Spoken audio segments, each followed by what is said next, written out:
Welcome to today's video where we take a look into a contentious topic that has sparked debate and controversy. In a recent video, a palm color woman voices her concerns about what she perceives as anti-palm color sentiments and policies, particularly in the context of property ownership and racialized violence. However, her assertions raise critical questions about the framing of artists' power dynamics and historical context.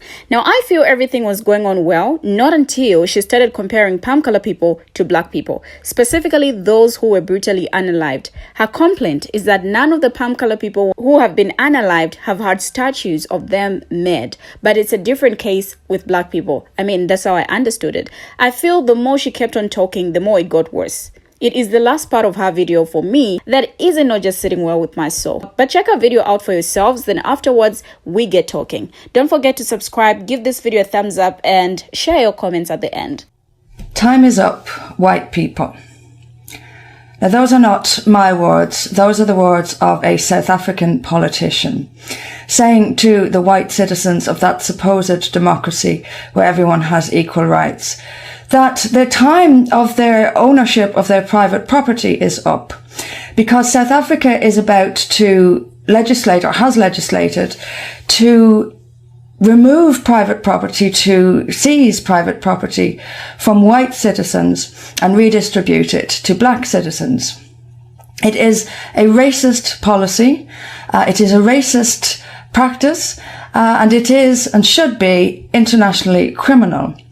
But because white people are on the receiving end of it, it's not only okay, but it's approved of. Our own Prime Minister, Theresa May, went to South Africa and told them as long as it was legal, she had no problem with it. So the seizure of private property from people because they're white is okay, according to the British Prime Minister. And that really doesn't come as any surprise, because anti-white hatred is also rampant here in Britain. This is a subject that I've talked about before, and it's one that I'll talk about again because it's very, very important, first of all, and secondly because no one else in politics is going to talk about it. It is the elephant in the room. Even people who talk about immigration or Islam will not talk about this. Anti-white hatred is extremely important. It's a vital issue. It's on a global scale. It's approved of from the global elites right down to local councils. So people write to me quite often about this issue, and a member wrote to me recently. It was during the time that that Sadiq Khan, the Mayor of London, had said that he would, I will link to this article below, had said that he would approve of a statue of Stephen Lawrence on Trafalgar Square. For those who don't know who Stephen Lawrence is, he's a black teenager who was murdered in a racial attack in London some years ago.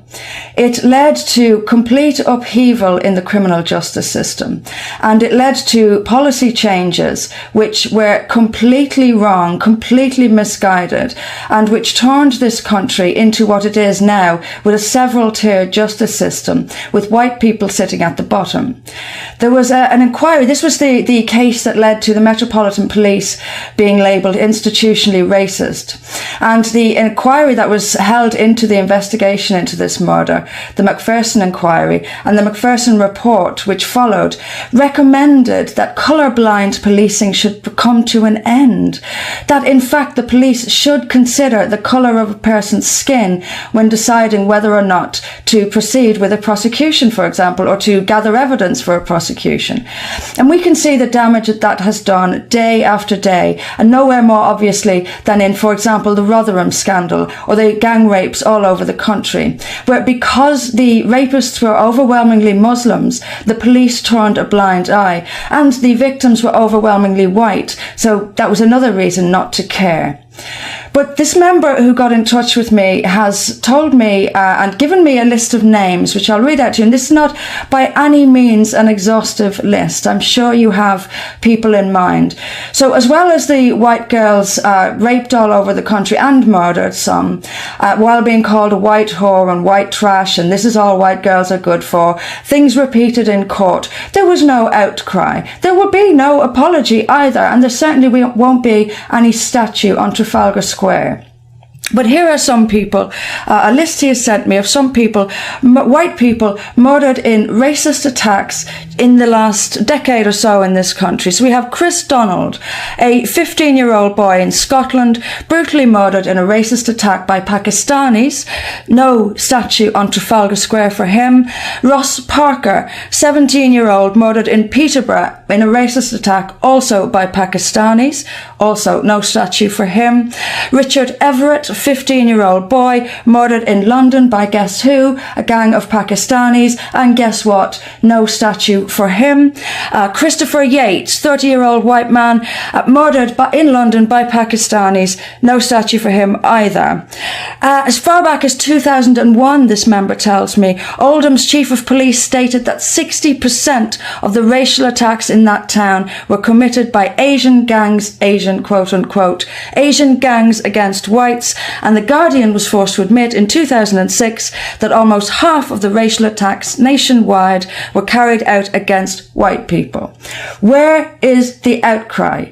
Where are the politicians condemning this? Where is the international condemnation of this racial hatred? We are at a stage now where if you don't hate white people, you're considered a racist. And I will be considered a racist for making this video and for making these points. This is not racial hatred. What's coming from my side is not racial hatred. It's a response to racial hatred. This is wrong. To treat people like this because of the colour of their skin is wrong. And the excuse given is that white people have treated black people appallingly, for example. Yes, we did. But I didn't. And this generation, we're changing and we're getting better. And by the way, I think we're about the least racist people in the world. And it's quite something to be proud of. We don't treat people, we don't take private property from people because they're black, for example, and nor should we ever be able to. But two wrongs don't make a right. This is just as wrong. Didn't Martin Luther King say that he longed for a society where people were judged not by the colour of their skin, but by the content of their character? Do you think we are living in a society now where people are judged not by the colour of their skin, but by the content of their character? That is exactly the society. We are living in a society where skin colour trumps all. The police, the politicians, the media, non-white people are always treated as oppressed victims and white people always as oppressors. This has to stop. This is hatred against a racial group. And I and For Britain will speak out against it because it is wrong.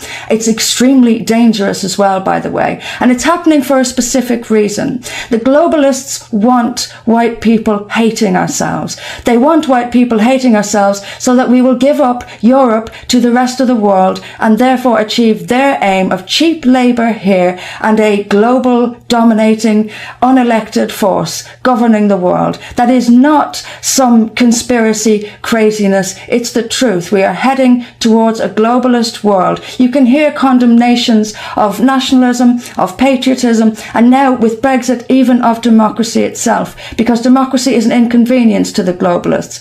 They want to foist a global world upon Europe. To do that, they have to take our voice away. And to take our voice away, they have to make us hate ourselves first.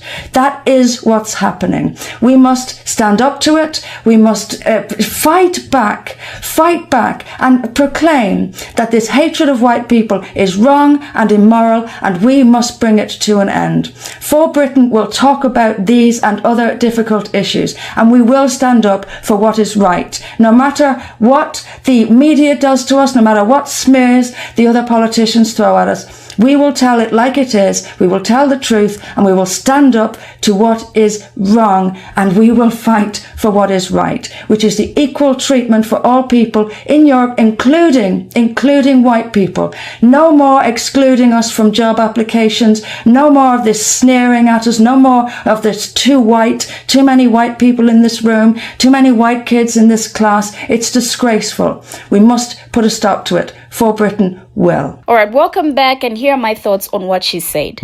Her complaint about what she perceives as anti-palm color sentiments and policies raises several contentious issues, particularly in her comparison between treatment of Black individuals and palm color individuals in society.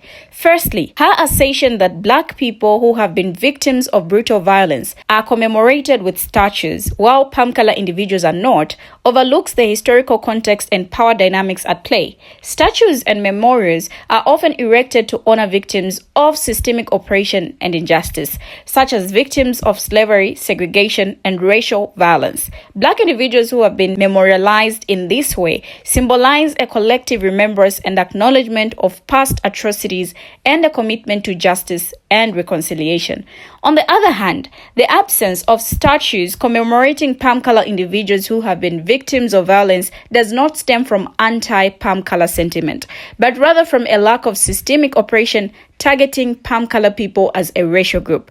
It's important to recognize that the unequal treatment of Black and palm color individuals in society is rooted in centuries of systemic racism and WS, which have privileged palm coloredness and marginalized Blackness. Moreover, her assertion that non-palm color people are always treated as oppressed victims while palm color people are portrayed as oppressors overlooks the complexities of power dynamics and historical context. While it's true that palm color people have historically held positions of power and privilege, not all palm color individuals have benefited equally from these systems of oppression. Intersectionality, or the interconnected nature of social identities such as race, gender, class, and sexuality, must be considered when analyzing issues of privilege and oppression. The woman's claim that globalists want palm color people to hate themselves in order to relinquish control of Europe to the rest of the world is a baseless conspiracy theory that perpetuates harmful stereotypes and division. Now, such rhetoric only serves to further polarize and alienate communities, detracting from meaningful discussions about systemic racism and inequality. Now, while her concerns about anti-palm color sentiments and policies deserve consideration, I feel her comparison between the treatment of Black and palm color individuals overlooks the historical and systemic factors that shape experiences of privilege and oppression. The woman's assertion that anti-palm color sentiments and policies are widespread overlooks the structural power dynamics that have historically privileged palm color individuals while marginalizing Black people and people of color. While instances of discrimination or prejudice against palm color individuals certainly exist, they do not occur within the same historical and systemic context as racism directed at marginalized racial and ethnic groups. It's essential to distinguish between individual acts of bias and institutionalized systems of oppression. The comparison between the treatment of Black individuals and palm color individuals overlooks the deeply ingrained disparities in wealth, education, healthcare, and criminal justice that disproportionately affect communities of color and Black people. These disparities are not the result of anti-palm color sentiment, but rather of systemic racism and structural inequality that have been perpetuated for generations.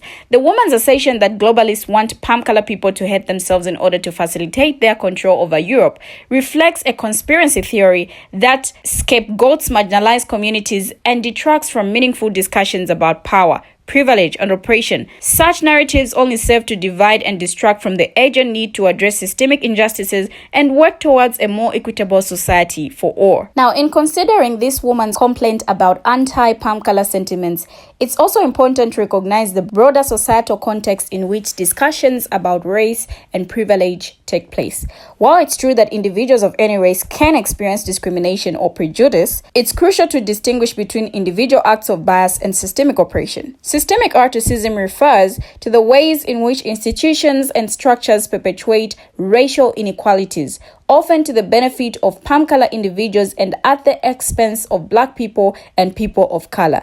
Now, this can manifest in various forms, including disparities in access to education, employment opportunities, housing, healthcare, and criminal justice. For example, studies have consistently shown that Black people are disproportionately targeted by law enforcement, leading to higher rates of unaliving and police violence. Similarly, disparities in healthcare access and outcomes persist along racial lines, with communities of color and Black people experiencing higher rates of chronic illnesses and lower quality of care. Historical legacies of colonialism, slavery, and segregation continue to shape present-day inequalities, creating enduring disparities in wealth, education, and social mobility. Now, these structural barriers compound over time, further entrenching racial disparities and hindering efforts towards racial equality. Now, intersectionality, coined by legal scholar, emphasizes the interconnected nature of social identities and the ways in which multiple forms of oppression intersect and compound to shape individuals' experiences. For example, a Black woman may experience discrimination not only based on her race but also on her gender, facing unique challenges that stem from the intersection of racism and sexism. Similarly, individuals who belong to marginalized communities based on factors such as sexual orientation, disability, or immigration status may face compounded forms of discrimination that exacerbate their marginalization. So, understanding intersectionality is very important for recognizing the diverse experiences within racial groups and addressing the complex interplay of privilege and oppression. It challenges simplistic narratives about race and privilege, highlighting the need for inclusive and intersectional approaches to social justice, advocacy, and policy making. Discussions about race and privilege should also consider the role of historical memory and collective trauma in shaping contemporary attitudes and behaviors. Historical injustices such as slavery, genocide, and colonization leave enduring scars on communities, influencing intergenerational narratives and perceptions of identity. For example, the legacy of slavery in the United States continues to impact Black communities, shaping experiences of systemic racism and economic inequality. Similarly, indigenous people around the world grapple with the ongoing effects of colonialism, including displacement, cultural erasure, and environment degradation. But what do you, my viewers, have to say about this video? Share your thoughts on what you think. Thank you for watching and see you in my next video.